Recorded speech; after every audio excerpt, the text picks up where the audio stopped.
You're now watching a clip from the Inspired by show. You can watch the full episode on our YouTube channel or listen on iTunes, Spotify, or wherever you get your podcasts. So make sure to head over there, leave us a 5-star rating if you enjoyed it, and follow the show.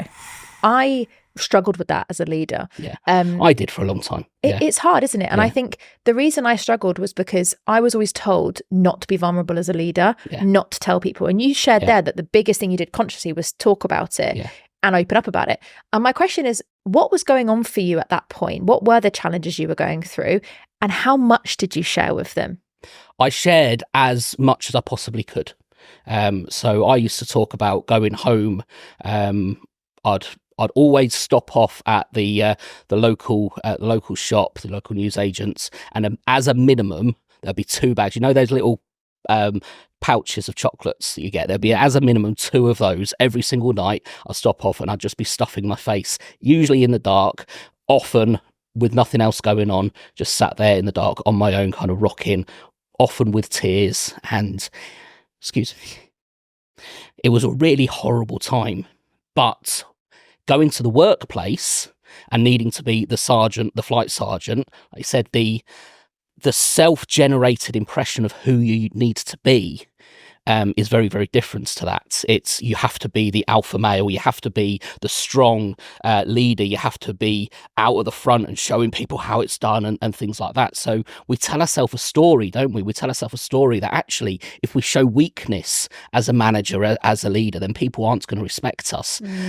Actually, the exact opposite is true. People don't respect you when you're hiding things from them, because obviously being unwell or being uncertain or underconfident, there's still that energy that you're pushing out. You're still subconsciously, you're giving those indicators, and the subconscious in the human mind is probably one of the most perceptive things there is. So the other person, subconsciously, they're reading that and they're thinking, there's something not quite right here. There's something, the way that you're acting versus what you're saying, they don't match.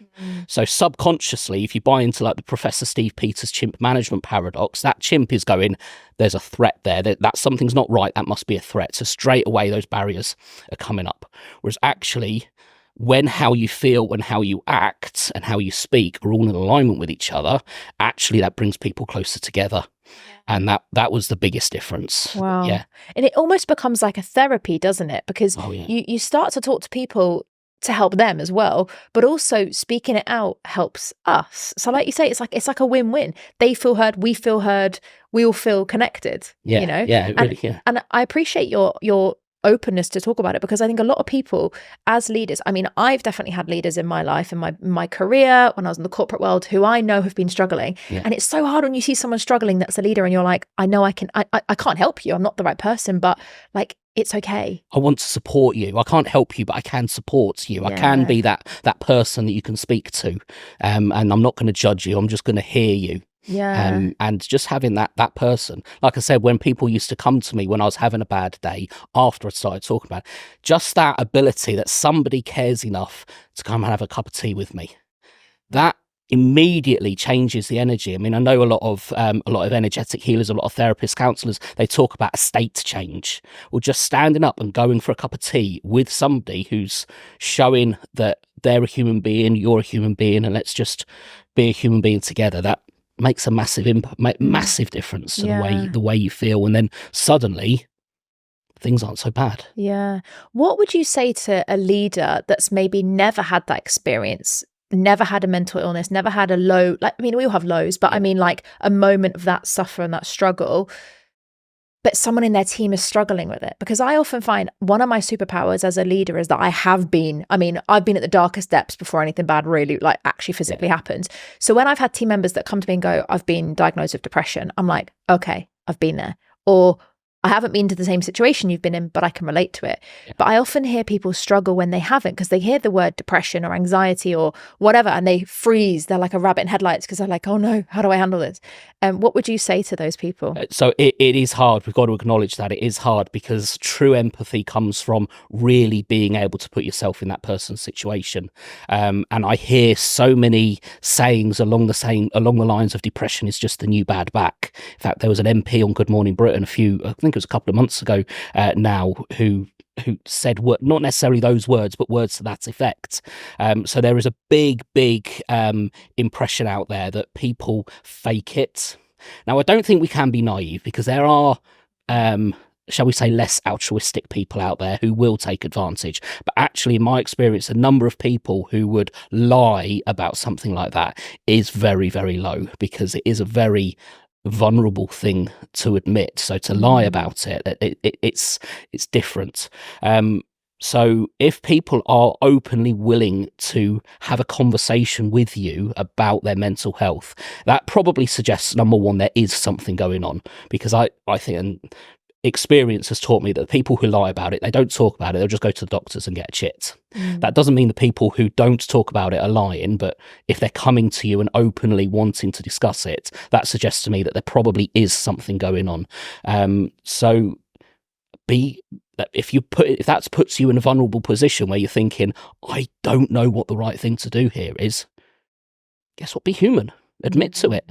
You say, I'm more than willing to sit and have a conversation with you, but just bear in mind, I'm going to struggle to really understand, because I'm lucky enough not to have been in that situation. All people just need honesty. They need to be treated like a human being, and just being allowed to be heard and be understood.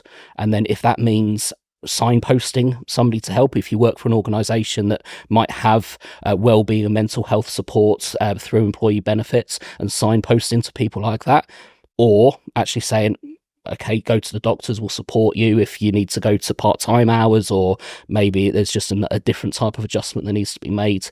Figure out what the actual need is, because when you can understand that, then you can strike that balance between, you've still got a job to do, there's still a job that needs to be achieved, but for that person to give you their best effort, they might just need a little bit of help. And ultimately that's what being a human being is. That's what being a leader is what does that person need from me in order for them to give me what I need? And if we can come from a place of what that person needs, then so many problems, so many challenges go away. Yeah, totally. And you mentioned it there, that's what a human being is, and also a leader is. And I think sometimes people forget as leaders that we are allowed to be human as well. It's okay as a leader to not be perfect. And that's one of the reasons why I loved working on your book, Leadership 101, Don't Be a Dick. It is such a great summary of what being a leader is, because you don't have to have all the answers. You don't have to be, dictator. You don't have to be. Sometimes there's times where it works.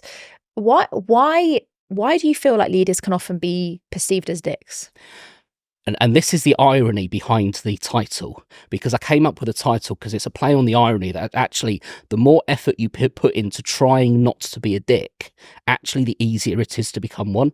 Because when we hold management responsibilities, which obviously are then associated with leadership responsibilities, we can't please everybody. There's decisions that have to be made for the individual, for the team, for the task, and for the organisation. And often they're in conflict with each other. What the task needs could be different to what the individual needs. What the individual needs could be different from what the organisation needs. There's going to be conflict. So if we try and please everybody, we're just setting ourselves up for failure. And that is it. So we have to have within our arsenal, our ability to be able to tell people, no, you can't have that. It's the experiences I've had where I've had bosses who have tried to be everyone's friend. Actually, it becomes so frustrating because they can never make a decision. Because when they have a decision to make that's at odds with what other people are asking for, they delay, and they try and figure it out, and they can't do it. And then it just becomes a tension grows, and that's just a very, very short way to creating that toxic environment, because nobody knows what they need. Actually, clarity is one of the best things that you can give your team. What is the direction? What is the decision? What is it that you need me to do? What are today's priorities? Having that absolute clarity just removes any confusion. And if you have to upset somebody, so long as it's coming from a place of good intent for the team and for the whole situation, then people will forgive you. Yeah. Because if I've had to upset somebody, guess what I want to do? Next time, I want to find a way to give them something. Yeah, definitely. That's what we do as human beings, isn't it? That's why in the good old days, when somebody used to move into a neighbourhood, your neighbours used to bring you a cooked meal. I mean, I'm talking a long time ago now, but that wasn't an uncommon thing. Or when you go to a neighbour and ask for a cup of sugar. Doing favours for other people actually generates that community. It generates a desire to do things for each other. So when you've had to disappoint somebody and you've asked them to give you something that they don't want to because they've got other things going on that they prefer to be doing, actually it generates a subconscious desire in you to give them something back. So it does create a better team bond, which is ironic because you've just disappointed them. Yeah. Obviously that's not permission to just say no to everybody because you don't want to, but when you're making the decisions for the right reasons, it does bring people closer together.